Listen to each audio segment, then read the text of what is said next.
नमस्कार। लगता है अब बिहार में चुनाव समय पर ही होंगे। जैसा कि मुख्य चुनाव आयुक्त सुनील अरोड़ा ने कहा है कि कोरोना के इस संक्रमण काल में भी चुनाव टाले नहीं जाएंगे और केवल बिहार में ही नहीं और जगहों पर और दूसरे राज्यों में भी जो उपचुनाव होने हैं वो भी समय पर होंगे। निश्चित तौर पर बिहार के लिए एक बड़ी चुनौती होगी, बिहार सरकार के लिए एक बड़ी चुनौती होगी, चुनाव आयोग के लिए एक बड़ी चुनौती होगी ये चुनाव, क्योंकि ये अलग तरीके का चुनाव होगा। कोरोना के संक्रमण काल के दौरान ये पहला प्रयोग होगा इस तरह के चुनाव का। चुनाव की चर्चा से पहले हम एक बात बता देते हैं, जो कोरोना की जो स्थिति है बिहार में वो दिन प्रतिदिन गंभीर होती जा रही है, जैसा कि हम बताते आ रहे हैं, ख़ास तौर पर जुलाई के इस महीने में। अब ये स्थिति कब तक कंट्रोल होती है ये भी देखने वाली बात होगी, ताकि चुनाव समय पर कराया जा सके। केंद्रीय टीम यहाँ पर आई थी कोरोना की स्थिति का आकलन करने के लिए, वो लोग भी गए आकलन करके गए हैं यहाँ से। तो निश्चित तौर पर केंद्र सरकार का भी सहयोग होगा कि कोरोना को कंट्रोल करने के लिए, नियंत्रण करने के लिए केंद्र सरकार भी राज्य सरकार की मदद करे। दूसरी तरफ बाढ़ की स्थिति भी काफ़ी गंभीर है। आज गंडक बराज से 4,40,000 सुबह 9 बजे क्यूसेक पानी का डिस्चार्ज हुआ है। 14 जुलाई को 3,39,000 हुआ था, तो उसमें 70 घाट का अप्रोच रोड टूट गया था। इस बार 4,40,000 है। हालांकि संतोष की बात यह है कि पानी का जो भाव है थोड़ा कम हुआ है और 1 बजे के बाद की स्थिति ये है कि 4,36,000 क्यूसेक पर आ गया है पानी। लेकिन जो पानी निकल चुका है और उस पानी को संभालना है बिहार सरकार को, खास तौर पर पश्चिमी चंपारण, पूर्वी चंपारण, गोपालगंज, छपरा, इन तमाम जगहों पर जो निचले इलाके में लोग हैं उनको कहा गया है कि आप ऊंचे स्थान पर आ जाइए। खाली भी कराया गया है गोपालगंज में। जो ऐसी वहाँ के जिलाधिकारी ने बताया कि निचले स्थान में जो लोग भी रह रहे थे उनको खाली करा लिया गया वहाँ से।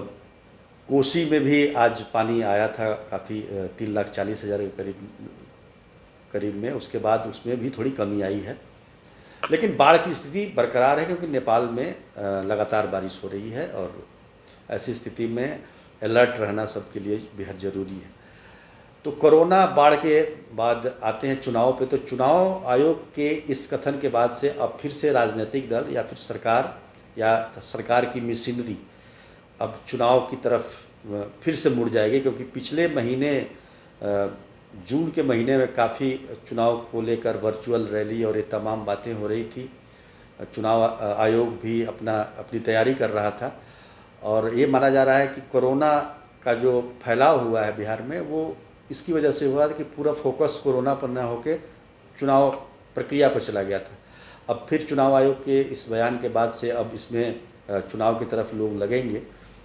हालांकि चुनाव अभी ना हो इसको लेकर प्रमुख विपक्षी दल आरजेडी लगातार कहती रही है। कल भी प्रतिपक्ष के नेता तेजस्वी यादव ने कहा कि अभी चुनाव होने का समय नहीं है, अभी कोरोना को नियंत्रण करने का समय है। उनके अलावा तमाम जो छोटे मोटे विपक्षी दल हैं, वामपंथी दल हैं, उन तमाम लोगों ने ज्ञापन भी दिया था सरकार को कि चुनाव अभी नहीं होना चाहिए। यहाँ तक कि एनडीए की जो सहयोगी पार्टी है लोजपा, उसने भी इस समय चुनाव कराने को उचित नहीं बताया था। तो कुल मिलाकर देखें, लेकिन चुनाव के पक्ष में है कौन? जेडीयू का कहना है कि वो हमेशा के लिए तैयार हैं, जब भी चुनाव आयोग चाहे चुनाव करा सकता है।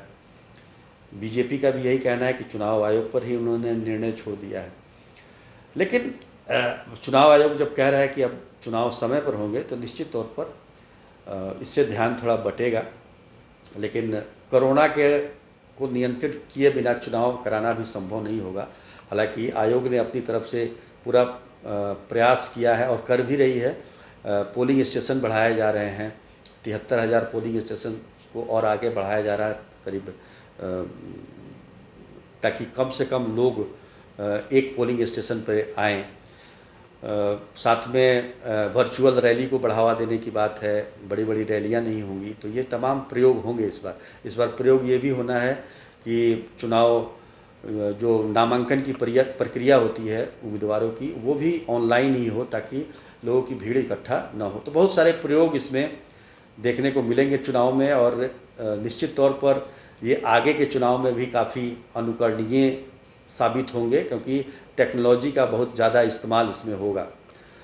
लेकिन ये सब बातें निर्भर करती हैं कि हम बिहार में कोरोना के संक्रमण के फैलाव को कितनी जल्दी उस पर काबू पा लेते हैं और स्थितियां चुनाव के लायक बना लेते हैं। हालांकि अगर नियंत्रण में आ जाता है तो चुनाव कराने में कोई दिक्कत नहीं होनी चाहिए, क्योंकि 25 नवंबर से पहले सरकार का गठन होना है यहाँ पर। अगर नहीं होगा तो फिर संवैधानिक संकट हो सकती है और राष्ट्रपति शासन लग सकता है। तो ये तमाम तरह की बातें हैं। तो सरकार के लिए बड़ी चुनौती है एक, ये तीनों से निपटना बिहार सरकार के लिए ख़ास तौर पर देखें तो।